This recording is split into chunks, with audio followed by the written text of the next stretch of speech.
targets for data attacks from around the world.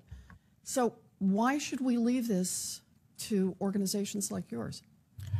Well, Senator, it's a very fair question to ask. I think for us, we look at standards being people, process, and technology, and recognize that while we have not migrated to chip, we have advanced fraud monitoring tools in the U.S., the best in the world, as well as looking at other technologies that are more cost-effective for merchants to move to, like tokenization and point-to-point encryption.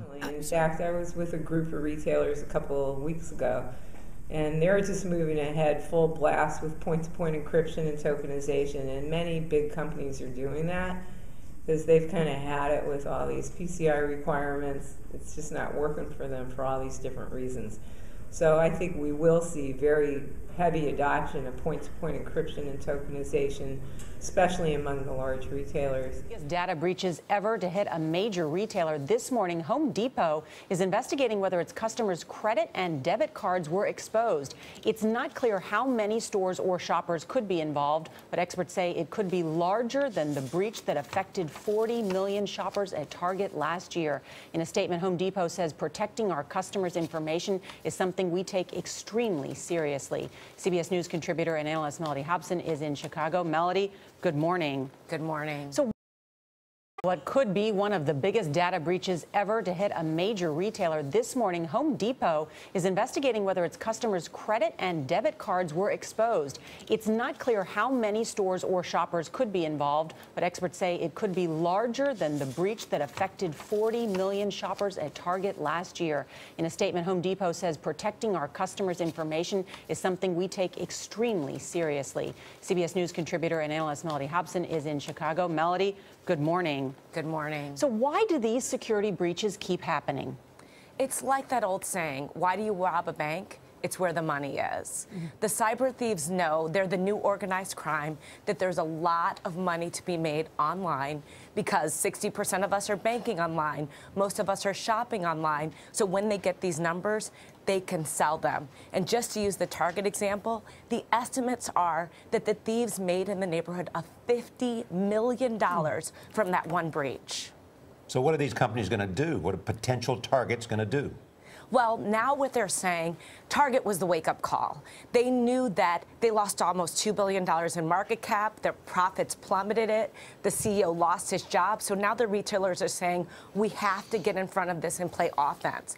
On top of that, the credit card companies have said that if the new card reader technology hasn't been adopted by October of 2015, if there's fraud, the retailer is responsible. So now everyone's trying to get in front of this new card reader, which has dual verification, which makes the transaction much, much safer for both the retailer and the customer. Yeah, so let's talk about that new technology. We keep hearing about it, called chip and pin technology. When's it going to be available? What does it mean for consumers when you're shopping?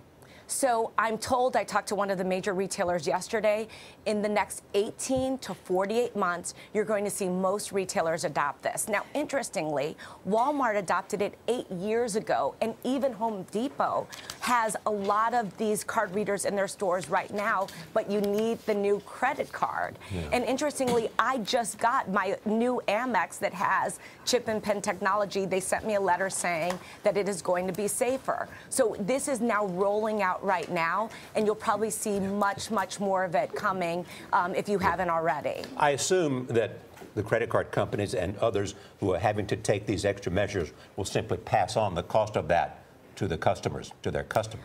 Again, I talked to this major retailer yesterday. I don't know how they can do that. Now, the costs are huge. They're estimated to be about $8 billion to change all these systems around the country, but I don't know how they could pass it on.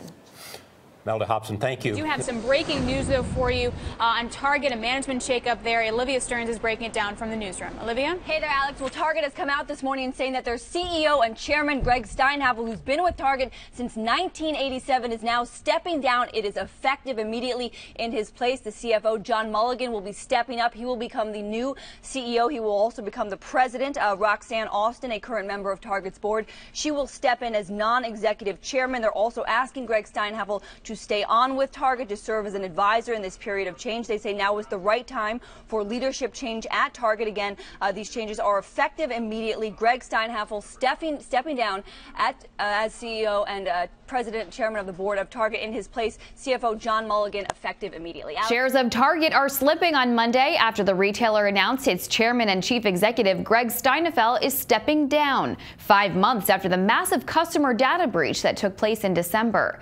The breach had resulted in the theft of at least 40 million payment card numbers and 70 million other pieces of customer information. A statement posted to the company's website says, "Today we are announcing that after extensive discussions, the board and Greg Steinhafel have decided that now is the right time for new leadership at Target." Steinhafel also resigned from his post as chairman of the board of directors. Target Chief Financial Officer John Mulligan will serve as interim president and CEO until a replacement is found.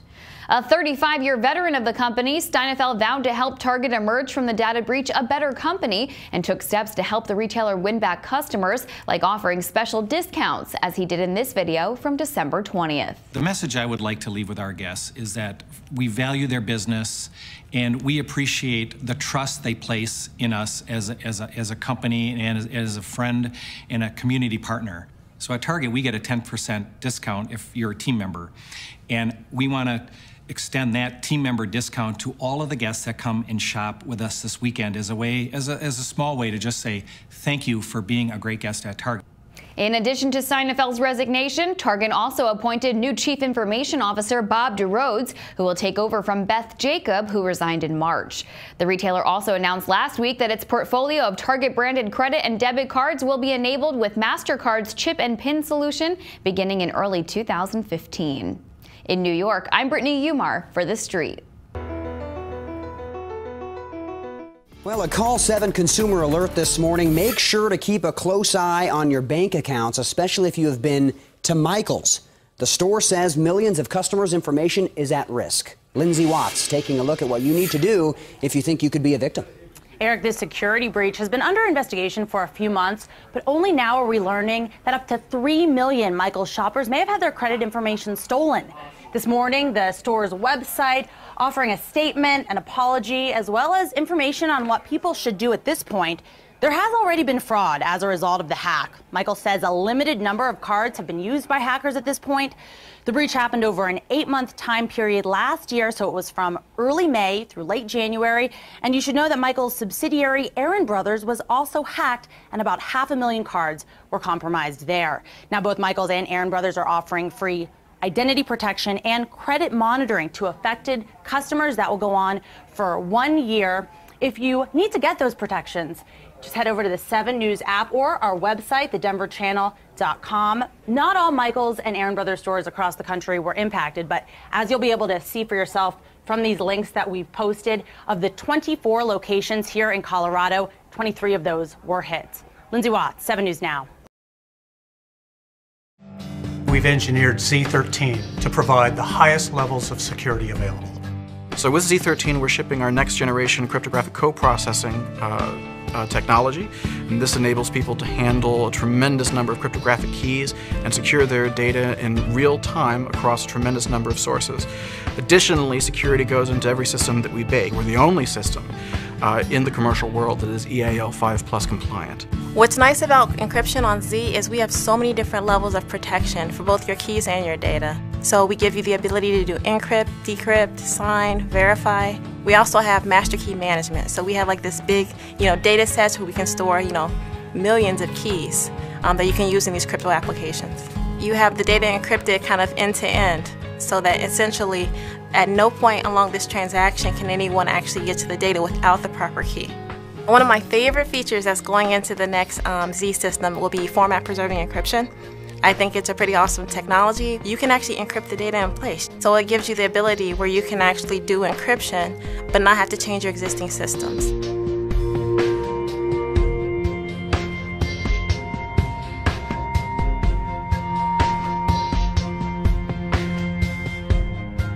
So my job as part of the engineering system test team is to try to break the mainframe. But we're doing that towards making it a better and more resilient system for the customer. So in our thermal testing, what we try to do is take the machine up to higher temperature than would ever be seen in a customer data center. And we'll take the voltage and frequency and vary those within the test as well. So now you've got kind of a worst case scenario where you've got high temperature, high voltage, low frequency, and will the processor still stay up? Will the machine still run? We have to make certain that no matter whether you've deployed your Z in the middle of the Mojave Desert or you've decided to do so somewhere in Alaska, these systems are able to survive in almost any environment so that their customers, no matter what happens on within the data center itself, that their customers never see a blip. We do shock and vibration testing. We do a tilt test where we actually tilt the machine over and try to see what happens when that happens. We also do earthquake testing as part of our compliance testing. Here in this laboratory, we can run any type of earthquake motion that has existed or has been measured. If a IBM mainframe can pass these motions, then it can be qualified for all the types of earthquakes that we may see and all the types of buildings that the mainframes may be in. IBM isn't interested in just pass-fail. They're interested in every little detail inside that mainframe. We go above and beyond testing with IBM because they want to take their equipment above and beyond what the code requires.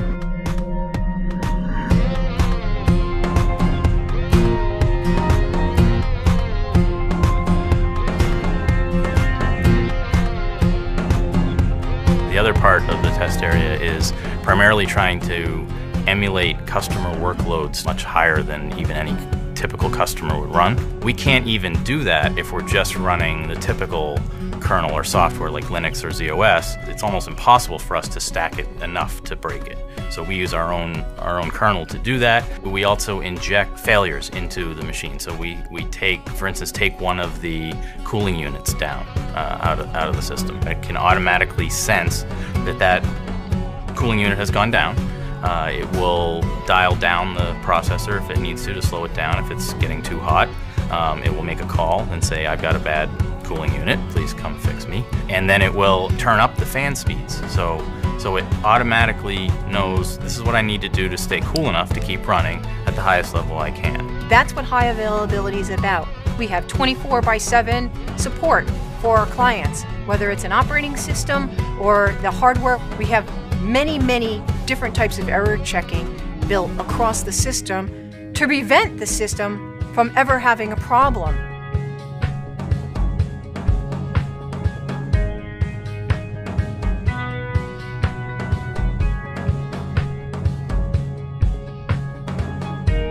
Our commitment to continuous, reliable operations extends to the delivery, the deployment, upgrade, and service of our systems for our clients. The design of the system is such that you can upgrade that in 8 hours or less.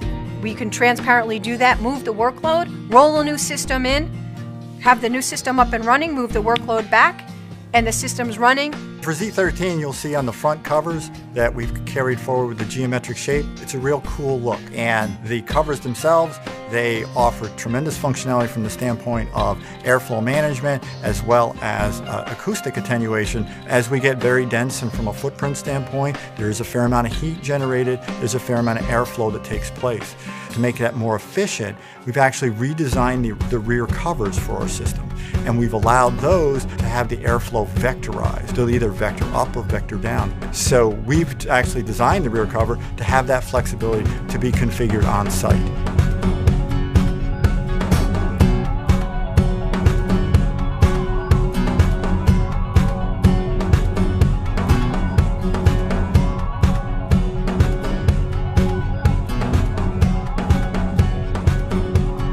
The new Z13 pushes the boundaries of computing so that businesses can innovate without constraint. The people who work on Z absolutely love what they do, and they absolutely love the machines that we build, and we're always very excited to see what our customers are capable of coming up with when they use it. I'm Isha Powers, I work on mainframes. I'm LD Stevens, and I work on mainframes. I'm Taran Chopra, and I work on mainframes. I'm Kelly Ryan, and I work on mainframes. I'm John Torak, and I work on mainframes. I'm Bruce Hill, and I work on mainframes.